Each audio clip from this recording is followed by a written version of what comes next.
morning all of you. I am Mudita and you all are my favorite PKDians.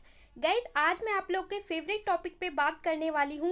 Mathematics को लेकर class 10th में बहुत सारी Curie आती है कि बेसिक मैथ्स और स्टैंडर्ड मैथ्स में क्या डिफरेंस है, कैसे सीबीएसई इसे चूज़ करवाता है। तो जितनी भी आपकी क्यूरीज हैं उस पे सीबीएसई ने क्या रिप्लाई किया है वो सारे हम एफएक्यू डिस्कस करने वाले हैं, तो आपके सारे क्वेश्चंस का जवाब मिल जाएगा।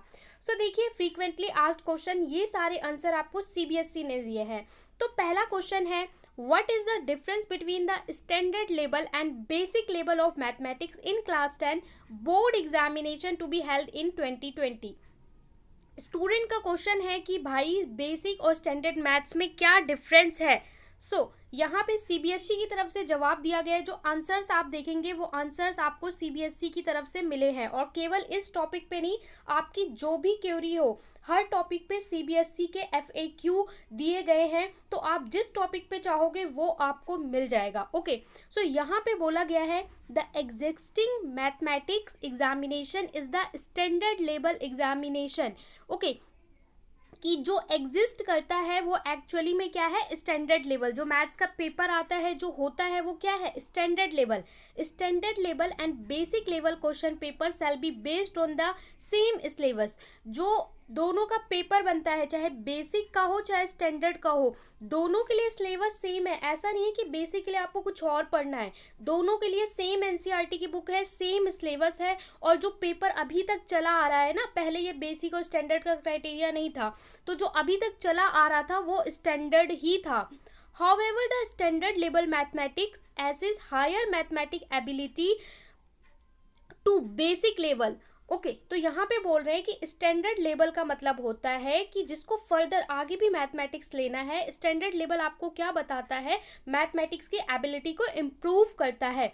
The difficulty level of the mathematics basic is less. अगर हम डिफ़िकल्टी की बात करें तो बेसिक का जो डिफ़िकल्टी लेवल होता है वो कम होता है। और वी कॉल एज, हम ये समझ सकते हैं कि जो बेसिक मैथ है और स्टैंडर्ड मैथ है, दोनों के लिए सेम सिलेबस होगा, दोनों के लिए सेम एनसीईआरटी की बुक होगी। ठीक है, चाहे आप बेसिक लो चाहे स्टैंडर्ड लो, सिलेबस दोनों के लिए सेम पढ़ना है। लेकिन स्टैंडर्ड जो है वहाँ पे जो प्रॉब्लम की डिफ़िकल्टी होगी, क्वेश्चंस की डिफ़िकल्टी होती है, वो थोड़ी सी हार्ड होती है, जिससे आप लोग ज़्यादा अच्छा परफॉर्म कर सको। और बेसिक में थोड़ा सा डिफ़िकल्टी लेवल कम होता है। ओके, अगला क्वेश्चन है कि are we increasing the burden on the child by introducing the concept of two level of mathematics in the exam in mathematics. तो क्या इससे स्टूडेंट का बर्डन बढ़ा है दो लेवल की मैथमेटिक्स को ऐड करने से? सो इसका आंसर सीबीएसई ने बोला है no, because the option is to pick either level is the student.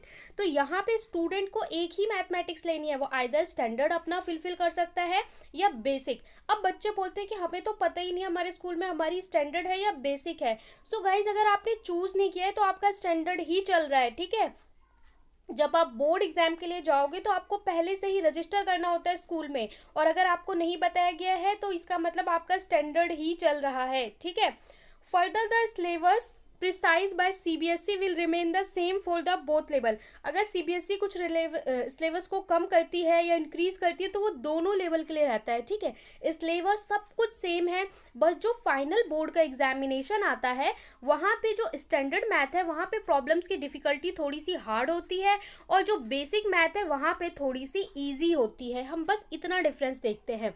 Okay, अगला क्वेश्चन है, will this lead to dilute the mathematics syllabus teaching?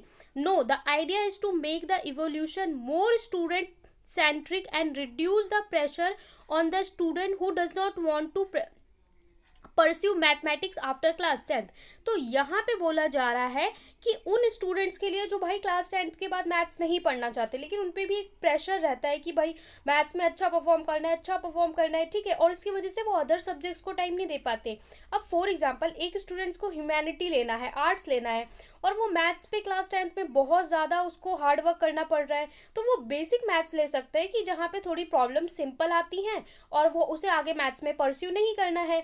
ठीक है, अगला क्वेश्चन है, can a student opt for both? क्या कोई स्टूडेंट दोनों ले सकता है? स्टैंडर्ड प्लस बेसिक दोनों ले सकता है? तो नो, क्लियरली बोला गया है जी नहीं, आपको किसी एक को ही चूज करना पड़ेगा, क्योंकि उसी के अकॉर्डिंग आपको बोर्ड का फाइनल पेपर मिलेगा।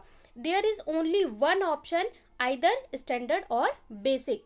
अगला क्वेश्चन है कि to continue mathematics as a subject in class 11th, ये बहुत सारे बच्चे क्वेश्चन पूछते हैं कि अगर मुझे क्लास 11th में और क्लास 12th में मैथमेटिक को कंटिन्यू करना है, ठीक है, 10th के बाद मैं मैथमेटिक पढ़ना चाहती हूँ, तो which level exam does a student need, तो कौन से लेवल का स्टैंडर्ड उसको चूज करना चाहिए? तो यहाँ पे आपको स्टैंडर्ड मैथमेटिक्स करनी चाहिए। ओके, अगर आप आगे चाहते हो कि 11th-12th में आपको पढ़ना है तो आपको स्टैंडर्ड ही लेनी पड़ेगी, तभी आप क्लास 11th-12th में आपको मैथमेटिक्स एज अ सब्जेक्ट मिल पाएगा, ठीक है। और जिन स्टूडेंट्स को लाइक टेक्नोलॉजी में जाना है या फिर बीटेक करना है, ठीक है, तो उन लोगों को तो मैथ्स जो है स्टैंडर्ड ही लेनी पड़ेगी, आप बेसिक लेके 11th में नहीं ले सकते उस मैथमेटिक्स को।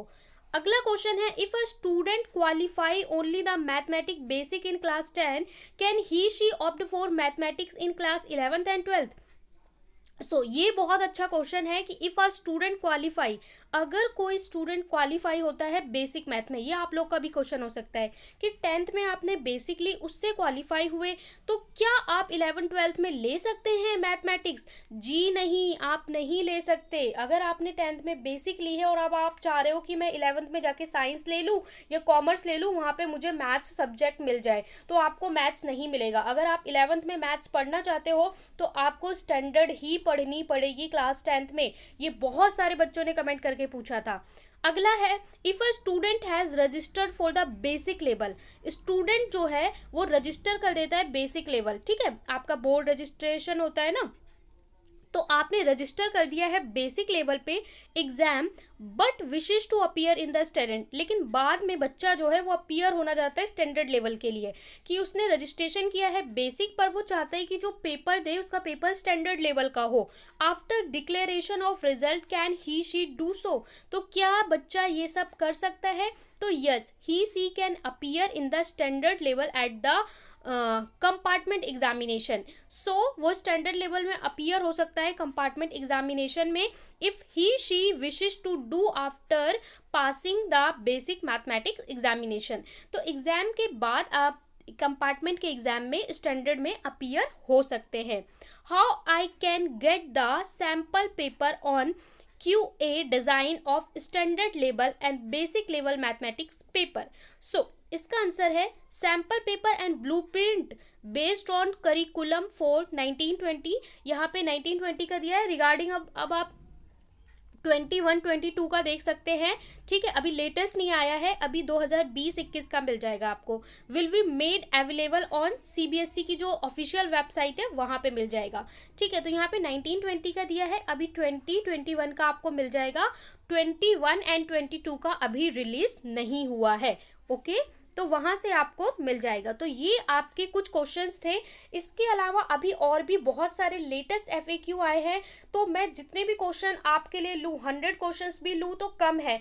आप मुझे टॉपिक बता सकते हैं कि किस टॉपिक पे आप जानना चाहते हैं। मैं आपको एग्जाम्पल देती हूँ कि CBSE ने बहुत सारे आंसर्स किए हैं, जैसे कि आपको नोट मेकिंग को लेकर, जैसे कि आपको एग्जाम प्रेजेंटेशन को ऊपर लेकर, कि स्टूडेंट ने पूछा है कि क्या हमारी जो प्रेजेंटेशन है, एग्जाम की प्रेजेंटेशन, उससे हमारे मार्क्स बढ़ जाते हैं? कि आपने, हो सकता है एक बच्चे ने 5 मार्क का आंसर ऐसे ऐसे लिखा, दूसरे बच्चे ने अलग तरीके से लिखा, तो क्या प्रेजेंटेशन के एक्स्ट्रा मार्क मिलते हैं? तो इस तरीके के क्वेश्चन पूछे गए हैं। और भी अलग अलग टॉपिक पे क्वेश्चन पूछे गए हैं, मार्किंग स्कीम को लेकर पूछे गए हैं, जैसे इस साल कैसे मार्क्स दिए जाएंगे। तो आप जिस टॉपिक पे चाहते हो उस टॉपिक को कमेंट करिए, उस टॉपिक के CBSE के FAQ हम डिस्कस करेंगे, और भी कोई क्वेश्चन आए तो वो भी आप लोग पूछ सकते हैं, क्योंकि डायरेक्ट अगर आप CBSE के आंसर जान जाएंगे तो आपको किसी से कुछ भी पूछने की ज़रूरत नहीं होगी। साथ ही रिक्वेस्ट है कि चैनल को सब्सक्राइब करके बेल आइकन को प्रेस कर दें। इसी तरीके के important topic video, subjective video सभी आपको इसी चैनल पे मिलेंगी, और नोट्स आपको मिल जाएंगे टेलीग्राम पे।